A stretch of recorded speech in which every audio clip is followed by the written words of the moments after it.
He's definitely building something, isn't he, with the players that he got. A lot of players who probably don't get as much playing time as they would want. Felix amongst them, Mudryk as well. Both of them were given an opportunity today and they took their chance. They did. I mean, I think Felix obviously has huge amounts of pedigree in European competition. I'm not sure he'd see himself as a Conference League player in particular. But they kind of set out to beat a team that they should have beaten, and they did so very convincingly. And he looked, you know, all the things that Maresca could have asked of him. He looked fully fit, he looked sharp, he was involved in play, he kind of took the game by the scruff of the neck a bit. If you're Joao Felix, that's all you can do. It is all and you can improve your numbers, because I think the biggest critique on Joao Felix over the years, I mean, he's never really hit more than 10 goals or 15 goals a season. He's never had more than 15 assists a season.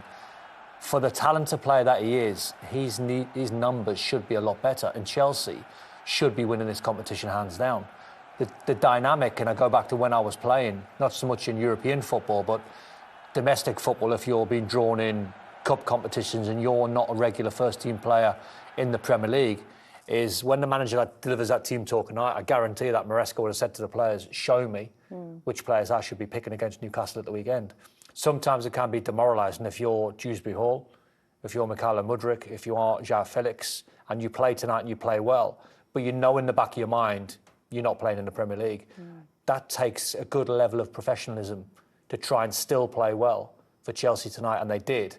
But can they force themselves into what we think is Chelsea's best 11? Because we could probably name it.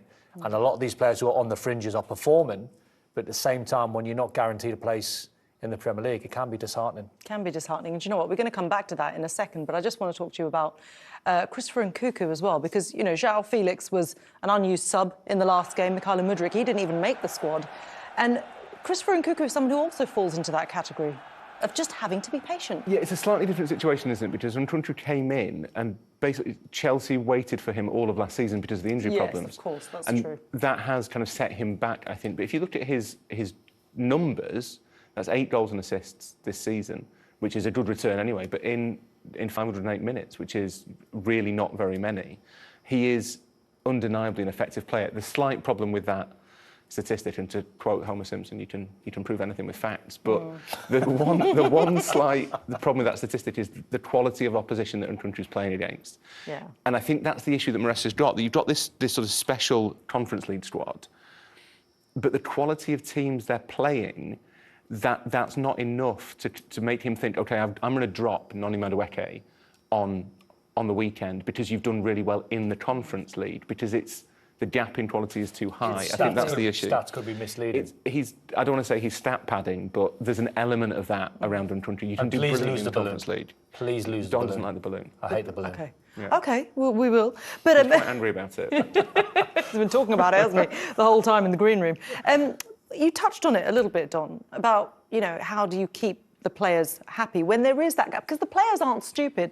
Actually, Rory, just going on your point, they do know that they're playing lesser opposition. So how do they themselves then bridge that gap and prove that they've got more? I mean, there's only so much you can do in training because you're not in a game situation. So it's a very difficult position. And if the manager then makes a decision on you and thinks, oh, I don't think they're good enough for my team, it becomes almost impossible to try and force your way in. Well, as a player, what you want from your manager, when he's telling you, when he's delivering that team talk tonight, is which one of you guys tonight are going to force me into playing you against Newcastle? What you want is your manager to be sincere.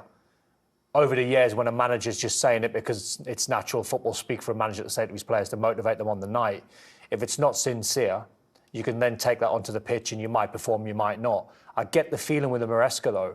I like what he says. I like the cut of his jib. I think all the talk around Chelsea now is one of them at the very start of the season. The model at the top end of the club, the hierarchy, is bonkers. But what you would say, when you look at Maresca, good manager, good style of football, didn't have a good pre-season, done their games in America and they were awful. What I would say is they are building an incredibly strong squad. Whether it's Premier League or it's domestic competitions, European football, the choices that Maresca's got to make, like tonight, when you can throw the amount of numbers and quality of players that he's thrown in tonight, then pick a completely different team against Newcastle. That can only stand the football club, more importantly, the fans who pay their money when they're watching their team. They can then latch on to a Chelsea squad that they can be proud of, because with all honesty, the last 2 or 3 years has been a bit of a shambles on the pitch. I think the other thing is that they might know that they're not going to dislodge Cole Palmer at the weekend, but there might come a point where Cole Palmer's injured, or there might come a point where he's suspended and João Felix has to step in. They know they have to be on it, proving they are ready if that moment arrives. Yeah. Okay.